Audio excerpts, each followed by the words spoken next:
오늘은 출애굽기 8장 16절에서부터 19절까지의 말씀을 통하여서 하나님의 은혜의 말씀을 나누기 원합니다.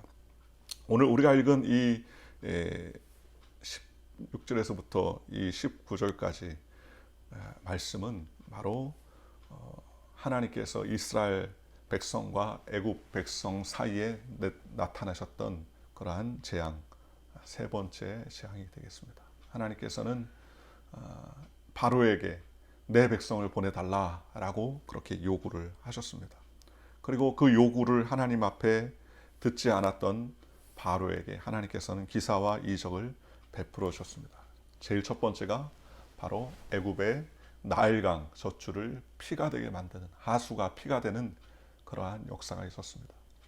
나일강의 신을 섬겼던 그들에게 하나님께서 그 재앙을 통하여서 참신이 누구신가, 참 주가 누군가를 보여준 것이죠.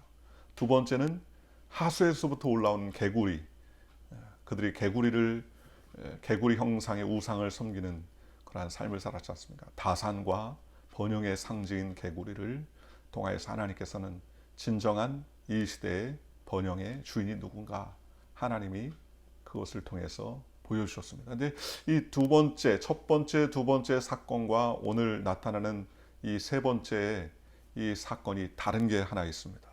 세 번째 재앙은 바로 이해 사건인데 이것은 미리 첫 번째와 두 번째 사건이 경고했어요. 이렇게 피가 될 것이다. 개구리가 올라와서 온 사람들을 괴롭힐 것이다. 라고 경고했지만 세 번째 재앙은 경고가 없이 발생됐다는 것입니다. 그래서 이의 재앙이다. 이가 티끌이 이가 땅의 흙을 쳐서 명령하니까 티끌이 이가 되는, 성경에는 이라고 나오지만 우리 한국어 성경에는 나오지만 번역된 킨님은 단지 출애굽 당시에 재앙가 나오는 단순한 이라고 하는데, 제가 어렸을 때 이제 기억이 나는 것은 어렸을 때 이제 참빗으로 이를 잡았던 기억이 납니다. 요즘에 이제 이가 별로 없는데 저희 어렸을 때 이제 그 초등학교 때는 이가 참 많았던 것 같아요. 그래서 학교에서 이 검사도 하고, 그죠? 선생님이 머리를 이렇게 열어가지고 이 검사도 하기도 하고, 손톱 검사 그런 것도 했었죠. 심지어 이제 용변 검사 돼가지고 이제 구충 이제 가지고 용변을 잘라다가 이제 비닐에 담아가지고 가져오기도 하고 그렇지 않습니까? 그래서 이제 구충 이제 그 회충 같은 게 있으면 이제 조사해서 나중에 이제 나오라고 해가지고 약을 줘서 먹기도 하고. 그런데 우리나라에 있어서 이가 그렇게 사람을 물어뜯거나 빈대처럼 괴롭게 하는 그러한 것은 아니죠. 그런데 이가 이제 온 몸에 있거나 내복 안에 있거나 그래서 이를 잡기도 하고, 그런데 이 성경에 나오는 애굽의 이는 우리가 생각하는 이가 아니라 이 킨님이라는 이는 빈대라고 번역하는 경우도 있고요. 또는 어떤 학자는 애굽의 목이라고 하는 사람도 있습니다. 그래서 몇몇 학자들이 애굽의 지리적인 환경으로 볼 때 각닭이라는 그러한 일종의 모기 일종이라고 봅니다. 발이 약간 길고 몸체가 작은, 아주 눈에 띄지 않을 정도로 작은 그런 곤충인데요. 사람과 동물의 눈과 귀 속까지 들어가서 쏘아대는 그러한 아주 해충입니다. 그래서 애굽 사람에게 아주 고통스러운 곤충의 하나인데요. 아주 그 피부에 괴로움을 가져다주는 고통을 자극시킨다고 합니다. 어쨌든 이 추수 때나 침수된 곡식밭 때 큰 피해를 가져오고 또 큰 때를 이루어서 사람을 괴롭게 하고 가축을 괴롭게 하는데 우리나라 성경에는 이로 번역죠. 근데 이보다는 더 아주 이제 괴롭게 만드는 그러한 곤충입니다. 앞서 언급했던 것처럼 첫 번째, 두 번째 재앙은 경고를 시작해서 그 경고를 듣지 않았을 때 재앙을 내렸는데 이 세 번째 재앙은요, 경고 없이 하나님께서 주어졌다는 겁니다. 무슨 말입니까? 바로 하나님의 주어진 말씀에 귀를 기울일 줄 알아야 된다는 것입니다. 바로에게 아무런 경고 없이 하나님께서 땅을 쳐서 이가 되게 해주셨다는 것입니다. 두 번째 재앙, 개구리 재앙이 일어날 때 8절에 보면 야훼께서 구하여 개구리를 백성에게 떠나게 하면 이스라엘 백성을 보내주겠다 약속을 했죠. 약속을 했습니다. 그래서 개구리가 하루 만에 떠났습니다. 그럼에도 불구하고 그 어려움이 지나가니까 그 마음이 강팍해졌다라고 성경은 말합니다. 15절에 보면 숨을 통할 수 있으니까 그 약속을 어겨버리죠. 그러자 하나님께서 아무 경고 없이 세 번째 재앙을 내리는 것입니다. 바로 티끌의 재앙이라는 것이죠. 여섯 번째 재앙도 마찬가지. 네 번째, 다섯 번째 경고했다가 여섯 번째 그럼에도 듣지 않으면 여섯 번째 경고 없이 재앙을 내리고요. 일곱 번째, 여덟 번째 경고하고 재앙을 내렸다가 그럼에도 불구하고 듣지 않으면 아홉 번째 흑암의 재앙을 하나님께서 내리십니다. 그리고 마지막 열 번째 재앙이 바로 어린 양의 피의 재앙. 그렇죠? 문설주와 인방에 바르면 바른 집은 넘어가고 바르지 않은 집은 장자가 죽는 그러한 무시무시한 재앙이 나타나게 되더라는 것입니다. 이렇게 해서 하나님께서도 첫 번째, 두 번째 말씀하셔 듣지 않으면 세 번째는 경고 없이 하나님께서 재앙을 내리시더라는 것입니다. 오늘 저와 여러분도 마찬가지입니다. 우리의 삶에 하나님께서 경고를 보내셔요. 일본은 지진 굉장히 많습니다. 그래서 지진에 상당히 민감합니다. 제가 일본에 있을 때도 지진을 여러 차례, 그 짧은 1년 동안에도 여러 차례 경험을 했는데 진도 3, 4 정도 되는 지진도 피부로 느낄 때 상당하더라고요. 그런데 이 지진 시스템이 얼마나 발달했는지 지금은 지진이 일어나기 몇 초 전에 경보가 울립니다. 지진이 일어난 다음에 경보가 울리는 게 아니라 지진이 몇 초 전에 경보를 통해서 알려주는 거예요. 그 몇 초가 별거 아닌 것 같지만 지진이 일어났을 때 그 3초, 4초 먼저 알려주는 게요. 얼마나 굉장히 큰 인명피해를 줄일 수 있는 방법인지 모릅니다.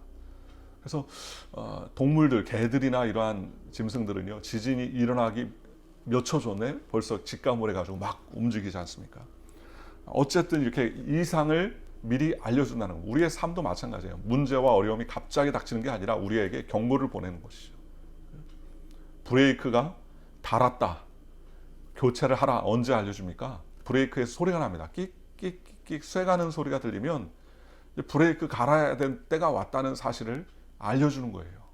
그걸 무시했다가 브레이크 사고가 돼서 옛날에 한국에서 7명이 사망했던 적이 있습니다. 버스 기사가 브레이크를 갈아야 되는 타이밍에 4번이나 경고음을 들었는데도 불구하고 그냥 무시했어요. 그래서 버스가 내려가다가 브레이크가 안 잡혀가지고요. 또 건너편에 오는 아반떼 승용차를 덮쳐가지고 그 승용차 안에 있었던 사람, 공무원 7명이 일시에 다 즉사했던 그러한 일이 있습니다. 바로 우리에게 하나님께서 경고를 보내신다는 거예요. 경고를. 자동차를 몰다 보면 자동차에 불이 들어오지 않습니까? 요즘에는 이제 자동차들이 타이어에 바람만 빠져도 경고등이 들어옵니다. 엔진오일 갈라고 경고등이 들어옵니다. 그렇죠? 사인을 우리에게 보인다는 거예요. 우리의 일상도 마찬가지랍니다. 하나님께서 환경을 통해서 상황을 통해서 우리에게 경고를 하시는 거예요. 그렇죠? 그래서 코로나도 어떻게 보면 하나님의 사인이다. 하나님께서 우리에게 알려주는 것이다. 모든 것들은요 다 미리 알 수가 있습니다. 자연 만물도 마찬가지 아닙니까? 봄이 오면 그냥 봄이 옵니까? 미리 경고를 보여주죠. 벚꽃이 피면 봄이 다 왔다. 여름이 되어서 가을 되기 전에 귀뚜라미가 울리기 시작하면 가을이 지금 오는구나. 이런 여러 가지의 자연 법칙들 통하여서 우리에게 알려주더라는 것입니다. 그래서 하나님께서 우리에게 한 번, 두 번 깨달을 수 있도록 우리에게 알려주는 것입니다. 그러니 기회를 주었을 때 기회를 잘 포착해야죠. 사람에게 4가지 것은 지나면 잡을 수 없다고 하죠. 입에서 떠난 말, 그죠? 내뱉은 말, 날아간 화살, 지나가 버린 시간, 잃어버린 기회, 이 4가지는 다시 돌아올 수 없다는 것입니다. 그러니 작은 변화에도 하나님의 음성에 민감하게 귀 기울일 줄 알아야 된다는 것입니다. 성경은 마태복음 16장 2절과 3절 이렇게 말합니다. 너희가 저녁에 하늘이 붉으면 날이 좋겠다 하고 아침에 하늘이 붉고 흐리면 오늘은 날이 굳겠다 하나니 너희가 천기는 분별할 줄 알면서 시대의 표적은 분별할 수 없느냐 그랬습니다.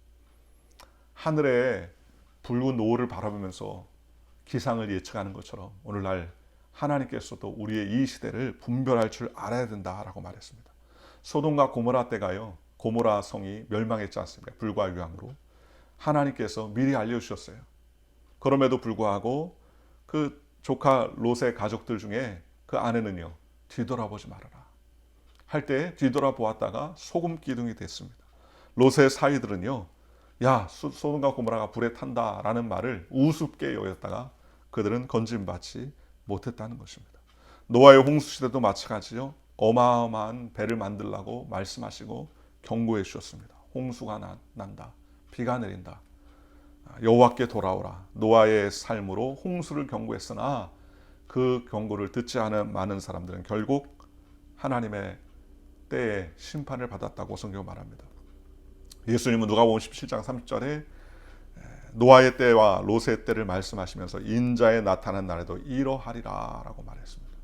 오늘날 우리에게 다가오는 환경을 통해서 하나님 앞에서 우리가 하나님의 때가 가까운 줄 아는 저와 여러분들 되시기를 주님의 이름으로 축원합니다. 두 번째로, 하나님은 우리가 복의 근원이신 하나님을 진정으로 믿고 섬기길 원하신다는 거예요. 이의 재앙과 피의 재앙과 개구리의 재앙, 이 재앙들이 약간 다른 점이 있어요. 이의 재앙과 피와 개구리의 재앙이 다른 게 있어요. 피의 재앙은 어디서부터 시작했습니까? 발생 재앙이 물에서부터 시작되다는 거예요. 개구리도 마찬가지죠. 개구리가 물에서부터 올라가잖아요. 나일강부터. 그래서 나일강은 그들에게 신이었지 않습니까? 개구리도 신이죠. 근데 땅도 마찬가지예요. 이가 신이 아니라 땅이 신입니다. 땅이. 왜냐하면 나일강이 범람해가지고요, 비옥한 그 옥토들이, 바닥에 깔려 있었는 옥토들이 뒤집어서 범람해서 땅을 적십니다. 그러면 그 올라왔던 흙들이요, 그 해 농사를 지는데 아주 기름진 영양분을 공급하는 흙이 되는 거예요. 그러니 그들은 게부라는 흙신, 즉 땅의 신을 섬깁니다. 대지와 자연만물, 한 해에 한 번씩 이 나일강의 범람함으로 나일강의 토사들이 넘쳐서 농사짓기에 최적의 그러한 준비시키는 그러한 흙들, 땅들. 그래서 그들은 풍요의 신으로 땅을 섬겼어요. 그래서 게부라는 수호신을 섬겼다는 겁니다. 대지의 신이며 세상의 근원의 기반이 되는 신이라고 그들은 생각을 했습니다. 그래서 지상의 만물들을 지배한다라고 생각했습니다. 계부가 누워있는 모습이 산맥의 모습이고 산등성이의 모습이다라고 생각을 했어요. 그래서 그들은 신들의 아버지다라고 이렇게 얘기할 정도로 땅을 하나님처럼 그들은 신으로 섬겼다는 것입니다. 땅은 모든 생물의 기반이 되죠. 우리가 사는 것도 땅을 딛고 살죠. 나일강 삼각주의 기름진 땅도 이와 같이 토사가 밀려서 기름진 땅을 만들어내는 그러한 곳이 되었다는 것입니다. 만물의 기초가 되는 땅, 비옥하게 만드는 땅을 주신 신이 바로 계부신이라고 생각했다는 거예요. 그런데 하나님은요, 땅의 티끌을 쳐라. 그러면 그것이 이가 되어서 온 애굽 사람들을 괴롭게 할 것이다 라고 말했습니다. 결국 그들이 섬겼던 땅의 신이었던 계부를 상징하던 하나님께서는 땅을 쳐서 그 땅이 축복이 아닌 이가 되게 하고 온 애굽과 애굽 백성들을 괴롭게 하게 되더라는 것입니다. 바로 하나님께서 땅을 치니 땅이 축복이 아닌 고통을 가져다 주는 재앙의 근원이 되더라는 것입니다. 바로 하나님께서 이와 같이 애굽 사람들의 우상을 무력화시켜서 땅이 주인이 아니라 하나님이 주인이심을 말씀해 놓으셨다는 것입니다.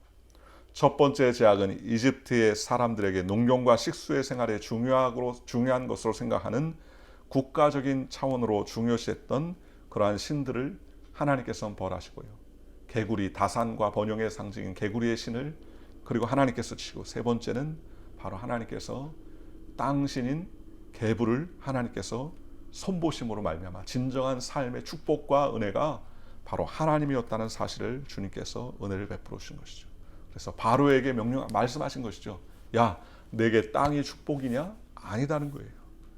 그래서 바로는 자신이 붙들면 모든 것이 내 것이 될 것이라고 착각했습니다. 이스라엘 민족을 붙들면 이스라엘 민족이 내 것이다, 나의 소유가 될 것이다 라고 생각했습니다. 그래서 이스라엘 백성을 풀어주지 않았습니다. 그러나 그가 애착을 가질수록 섬기는 땅을 신을 징계함으로 말미암아 복의 근원이 하나님이심을 분명히 하면서 하나님께서는 바로를 깨닫게 해주신 것이죠. 여러분, 복의 근원은 어디 있습니까? 소유물에 있는 게 아니에요. 물질이 많으면 좋고 건강도 풍성하면 좋고요, 지식도 남들보다 많으면 좋지요. 그러나 그것이 우리의 신이 될 수 없다는 것입니다. 그것이 우리의 모든 것의 주인이 될 수 없다는 것입니다. 재물이 주인이 될 수 없습니다. 우리의 재능이 주인 될 수 없습니다. 우리의 행복은 소유에 있는 것이 아니라 우리의 행복은 어디에 있습니까? 하나님께 있다는 거예요. 하나님께서 우리의 삶의 행복의 근원이시라고 성경은 오늘 하나님께서 애굽 사람들에게 분명히 소리쳐 깨워 주시고 계시다는 것입니다. 여러분, 기도하는 사무엘의 신앙, 기도하며 사무엘을 잉태했던 한나의 기도를 보십시오. 사무엘상 2장 7절에 야훼는 가난하게도 하시고 부하게도 하시며 낮추기도 하시고 높이기도 하시나이다. 하나님께 고백을 했습니다. 다윗은 하나님 앞에 이렇게 고백을 했습니다. 여호와여, 광대하심과 권능과 영광과 이김과 위엄이 다 주께 속하였사오니 천지에 있는 것이 다 주의 것이로소이다. 야훼여, 주권도 주께 속하였사오니 주는 높으사 만유의 머리이심이니이다. 부와 기가 주께로 말미암고 주는 만유의 주제가 되사 손에 권능과 권세와 능력이 있사오니 모든 자를 크게 하심과 강하게 하심이 주의 손에 있나이다. 우리 하나님이여, 이제 우리가 주께 감사하며 주의 영화로운 이름을 찬양하나이다. 나와 나의 백성이 무엇이간데 이처럼 즐거운 마음으로 드릴 힘이 있었나이까. 모든 것이 주께로 말미암사오니 우리가 주의 손에 받은 것도 주께 드렸을 뿐이니이다. 또 다윗은 시편 23편에 야훼는 나의 목자시니 내게 부족함이 없으리로다.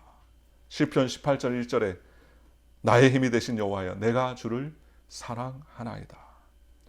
다윗은 철저하게요, 복의 근원이 어디 있습니까? 복의 근원이 하나님, 야훼 하나님께 있음을 고백하면서 하나님께 찬양합니다.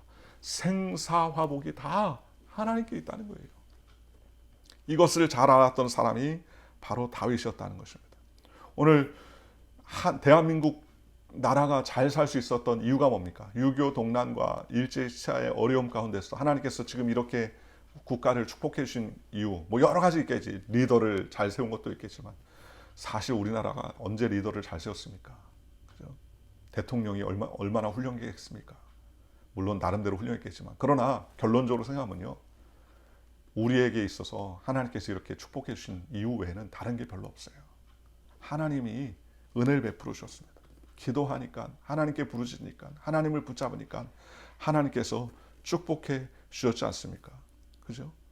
우리나라의 1800년대 후반에 언더우드, 아펜셀러 이런 선교사님이 옵니다. 언더우드 선교사님이 120년 동안 4대째 한국 선교를 위해서 헌신했지 않습니까? 그죠? 언더우드 선교사님, 이 뉴브론스윅, 여기 뭐 뉴저지에서부터 이 밑에 들어가면 뉴저지 안에 저 뉴브론스윅 신학교가 하나 있습니다. 그 신학교 출신이에요. 제가 한번 꼭 가봤으면 좋겠어요. 그 신학교를 기회되면 꼭 가서 그 언더우드 선교사님이 공부했던 교실도 한번 들어가 보고 그 한번 모습을 좀 보고 싶습니다. 그런데 재미있는 것은 언더우드 선교사님이요, 어릴 때 굉장히 가난했다고 합니다. 어렸을 때는 뭐 선교사가 아니었으니까. 어쨌든 주일학교 시절에 헌금 시간이 되었는데 헌금할 돈이 없어가지고 눈을 감고 있었다는 겁니다. 헌금하지 않고 있는 주일학교 선생님이 어린 그 언더우드를 불러서 사정을 물어봤습니다. 그랬더니 가난해서 돈이 없어서 헌금을 낼 수 없어서 기도하고 있었다는 겁니다. 그래서 선생님 물어봤다고 그래요. 그러면 무슨 기도를 했니? 물어봤더니 하나님께 내 몸과 생명과 내 일생을 바치겠다라고 기도했다고 그렇게 이야기하더라는 겁니다. 선생님이 그 이야기를 듣고 마음에 감동을 받았어요. 그래서 약간의 돈을 주면서 야, 이 돈을 갖다가 예를 들어서 뭐 10불짜리를 주고서 그것을 1불짜리로 바꿔가지고 매주마다 1달러씩 헌금해라 라고 그렇게 이야기했습니다. 그런데 몇 주가 지나자 헌금을 다시 안 하더라는 거예요. 그래서 선생님이 이상해서 물어봤다는 겁니다. 그때 어린 언더우드가 이렇게 얘기했다는 겁니다. 선생님 말씀하신 대로 잔돈을 이제 바꾸어서 호주머니에 넣고 헌금하였는데 사 먹고 싶은 게 너무 많다는 겁니다. 사 먹고 싶은 게 너무 많아. 돈이 이제 있으니까 사 먹고 싶은 게 너무 많다는 거예요. 그런데 사 먹으면 헌금으로 사 먹으면 죄를 지을 것 같고요. 안 될 것 같아서 갖고 있으면 사 먹고 싶고, 그래서 지난 주일에 갖고 있던 돈을 다 몽땅 헌금함에 넣었다고 그렇게 이야기하고 이제는 기도만 한다고 그렇게 이야기하더라는 겁니다.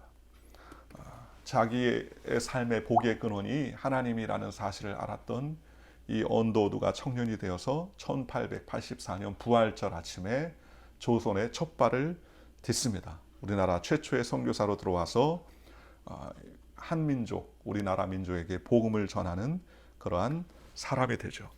그래서 우리나라 민족을 위해서 헌신하는 그러한 하나님의 일꾼이 되었습니다. 이런 분들을 통해서 우리나라에 복음의 광명이 들어온 거예요. 그죠? 물질이 주인이 아닌 하나님 내 생명을 주님께 바치겠습니다. 어린 심령으로 하나님께 기도했던 언도우들을 하나님이 사용해 주셔서 우리나라 민족이 변화될 수 있도록 하나님께서 불러주셨다는 것입니다. 얼마나 감사합니까? 복의 근원은 어디 있습니까? 물질이나 우리의 재능이나 지식에 있는 것이 아니라 복의 근원은 하나님이라는 사실입니다. 땅의 신을 섬겼던 게브라는 신을 섬겼던 이 애굽 백성에게 땅이 너에게 축복이 아니라 바로 내가 바로 그 축복의 주관자다라고 하나님께서 알려주셨다는 것입니다. 오늘 저와 여러분들이 하나님의 말씀을 의지하고 하나님의 축복과 은혜 가운데 나아가는 믿음의 백성이 되시기를 주님의 이름으로 축원합니다. 애굽의 티끌을 쳐서 하나님께서 애굽에 이를 내리며 그 이의 재앙은 고센 땅에 머물렀던 이스라엘 백성에게는 하나님께서 침범하지 못하도록 구별하셨고 애굽 백성에게만 이가 득실거리는 구별하셨다고 성경을 말했습니다. 그래서 하나님께서 이스라엘 백성들을 지키시고 하나님께서 이스라엘 백성들에게 참된 신이 누구신가를 애굽과 이스라엘 백성에게 다시 한번 보여줬다는 것을 우리가 알 수 있습니다. 오늘 저와 여러분이 하나님을 복의 근원으로 삼고 오늘 하루도 주님께 열심으로 달려가는 저와 여러분들 되시기를 주님의 이름으로 간절히 축원합니다. 기도하겠습니다. 좋으신 아버지.